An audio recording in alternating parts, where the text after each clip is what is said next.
स्थिति में हमारी मांग ये है कि 3,000 रुपये न्यूनतम केंद्र सरकार को देना चाहिए।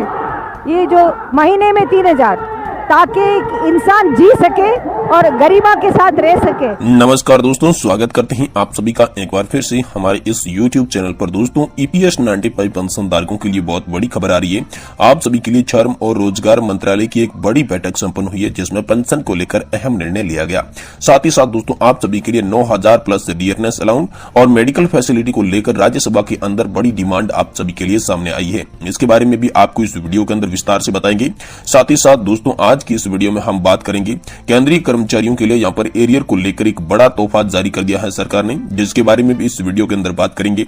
साथ ही साथ दोस्तों, चुनावी रेवड़ी के लिए तो फंड है, लेकिन पुरानी पेंशन आखिर टेंशन क्यों हो रही है, इसके बारे में भी दोस्तों बात की जाएगी।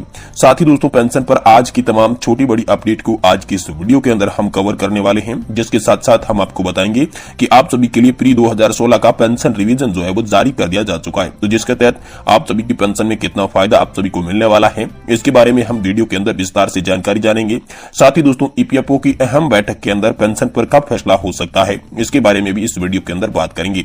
कुल मिलाकर दोस्तों, EPS 95 पेंशन को लेकर तमाम बड़ी खबरों को आज विस्तार से इस वीडियो के अंदर जानने वाले हैं। इसलिए दोस्तों, आपसे निवेदन रहेगा कि आप इस वीडियो को लास्ट तक देखें। अगर आप पेंशन धारक नहीं है तो दोस्तों अभी से इस वीडियो को स्किप करके चले जाइए, क्योंकि ये वीडियो खास पेंशन धारकों के लिए बनाया गया है।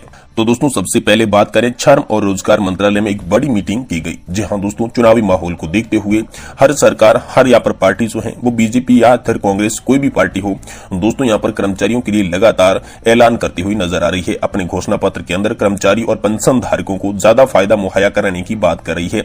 इसी को देखते हुए यहाँ पर श्रम और रोजगार मंत्रालय की एक मीटिंग रखी गई, जिसमें यहाँ पर श्रम मंत्री भूपेंद्र यादव की अध्यक्षता में ये मीटिंग संपन्न की गई, जिसमें पेंशन से जुड़े तमाम मुद्दों पर चर्चा की गई। जिसमें दोस्तों, हाल ही में पेंशन धारकों की जो मांग है 7,500 प्लस DA, साथ ही साथ फ्री मेडिकल सुविधा, और साथ ही में सुप्रीम कोर्ट का जो आदेश आया था 4 नवंबर 2022 को, उसे सुचारू रूप से लागू करने को लेकर यहाँ पर मंत्रणा हुई। जिसके बाद दोस्तों, हाल फिलहाल में आप सभी के लिए जो फैसला हुआ उसे संरक्षित करके रख दिया गया है। लेकिन क्या मामला था, क्या फैसला हुआ, ये अभी तक किसी को भी नहीं बताया गया है। दोस्तों, जैसे इस बारे में बड़ा अपडेट होगा, हम आपको इसी चैनल के माध्यम से तुरंत देने की कोशिश करेंगे।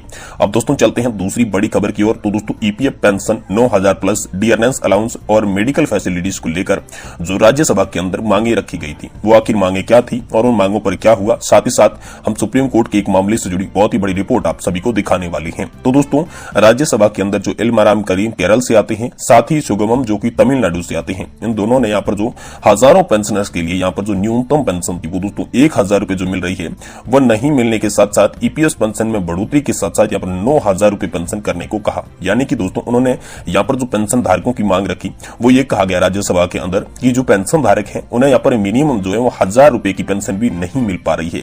इसलिए हम राज्यसभा से सरकार से ये मांग करना चाहते हैं कि पेंशन धारकों की जो न्यूनतम पेंशन है वो 1,000 रुपए से बढ़ाकर 9,000 रुपए न्यूनतम पेंशन करे जाए। साथ ही साथ उनकी मांग है इस पेंशन को करने के समय ही उनके साथ जो महंगाई भत्ता है वह भी बढ़ाया जाए। साथ ही मेडिकल सुविधा पेंशनर्स और उनके परिवार को देने की यहाँ पर राज्यसभा के अंदर बड़ी डिमांड रखी गई। तो दोस्तों, हाल ही में इस डिमांड के अंदर कोई भी यहाँ पर जो फैसला नहीं आया है। जैसे इस पर फैसला आएगा, हम आपको इसी चैनल के माध्यम से बताने की कोशिश करेंगे। तो बात करते हैं सुप्रीम कोर्ट के एक मामले की। दोस्तों, वहीं सुप्रीम कोर्ट के मामले में श्रम मंत्रालय जो है वो हाल फिलहाल में स्पष्ट कर दिया है। जो श्रम और रोजगार मंत्रालय है, उन्होंने जो सुप्रीम कोर्ट का आदेश आया था, उस आदेश के आधार पर जो स्पष्टीकरण मांगा था, स्पष्ट कर दिया है कि माननीय उच्चतम न्यायालय की 4/11/2022 के निर्णय में 22 अगस्त 2014 की अधिसूचना के तहत 50 दिनों के तहत प्रावधानों को जो है वो सही मान दिया है। ऐसे में सुप्रीम कोर्ट के निर्णय की जो है अभी जांच चल रही है। जहां दोस्तों, श्रम मंत्रालय का कहना यह है कि सुप्रीम कोर्ट के मामले की अभी जांच चल रही है, इसलिए फैसला आने में देरी हो रही है। लेकिन पेंशन धारक लगातार यही बात बोल रहे हैं कि सुप्रीम कोर्ट का मामला आए दोस्तों 12 महीने से ज्यादा हो चुका है समय, लेकिन अभी तक क्या जांच कर रही है, ऐसी क्या सरकार जांच कर रही है जो अभी तक इतना टाइम लग रहा है। यानी कुल मिलाकर दोस्तों, बात यह है कि पेंशन धारकों को गुमराह किया जा रहा है। कहा यह जा रहा है कि जांच चल रही है, लेकिन सरकार की मंशा पेंशन बढ़ाने को लेकर नहीं है, आपको ज्यादा पेंशन देने को लेकर नहीं है। ऐसा दोस्तों सामने निकल कर आ रहा है। साथ ही दोस्तों, कर्मचारियों के लिए यहाँ पर एरियर की बात करें, बड़ी खबर की, तो दोस्तों यहाँ पर 18 माह का फ्रीज किया हुआ एरियर देने का सरकार ने प्लान बना दिया है। जी हाँ दोस्तों, सभी केंद्रीय कर्मचारी, राज्य कर्मचारी और पेंशन धारकों के लिए सरकार ने ऐलान किया है कि अब उनका जो 18 माह का बकाया डीए एरियर है वो 3 किस्तों के अंदर जारी किया जाएगा, जिसकी पहली किस्त इसी माह के एंड तक आप सभी के खाते में देखने को मिल जाएगी। लेकिन ये भी सरकार ने अभी तक नहीं बताया है कि पहली किस्त कितने रुपए की आएगी, ये भी आना भी बाकी है।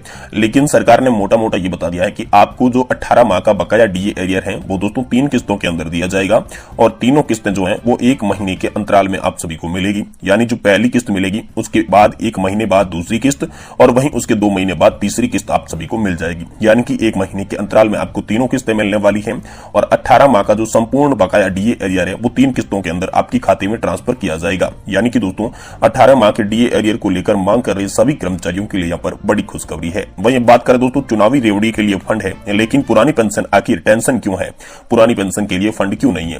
तो दोस्तों इस पर यहाँ पर न्यूज 24 की एक बड़ी डिबेट चलाई गई थी, जिसमें यहाँ पर चुनावी रेवड़ी के लिए फंड है लेकिन पुरानी पेंशन टेंशन क्यों है, ये विशेष मुद्दा रखा गया, जिसमें पीएम मोदी के साथ साथ मोदी के यहाँ पर काफी सारे मंत्री थे, प्रवक्ता थे, जिन्होंने यहाँ पर लाइव डिबेट में भाग लिया, जिसमें दोस्तों यहाँ पर उससे सवाल पूछा गया कि आखिर चुनाव के समय में आप अलग अलग तरह की योजनाएं सामने लेकर आते हैं, वादे करते हैं, लेकिन जब कर्मचारी और पेंशनधारकों की बात की जाती है, जब वे लगातार मांग कर रहे हैं कि पुरानी पेंशन हमें दीजिए, तो आप ये कहकर उस बात को टाल देते हैं कि आप हाल फिलहाल में इसके लिए फंड नहीं है। लेकिन जो चुनाव के समय में आप अलग अलग तरह की योजनाएं लाते हैं उसके लिए फंड आपके पास कहां से आता है, ये बड़ा मुद्दा था। तो जिस पर दोस्तों हाल ही में आप सभी के लिए कुछ अच्छे संकेत मिलने लगे हैं, क्योंकि मोदी सरकार भी जानती है कि 2024 का जो लोकसभा चुनाव है वो इस साल बीजेपी के लिए बहुत ही महत्वपूर्ण रहने वाला है, और इसमें अहम जो फैक्टर रहने वाला है दोस्तों कर्मचारी और पेंशनधारक हैं वो देश में काफी ज्यादा है। यहाँ पर दोस्तों कर्मचारी और पेंशनधारकों की बात की जाए तो दोस्तों 1 करोड़ से भी अधिक कर्मचारी हैं, 75 लाख से भी अधिक पेंशनधारक है, 2 करोड़ के आसपास दोस्तों वोट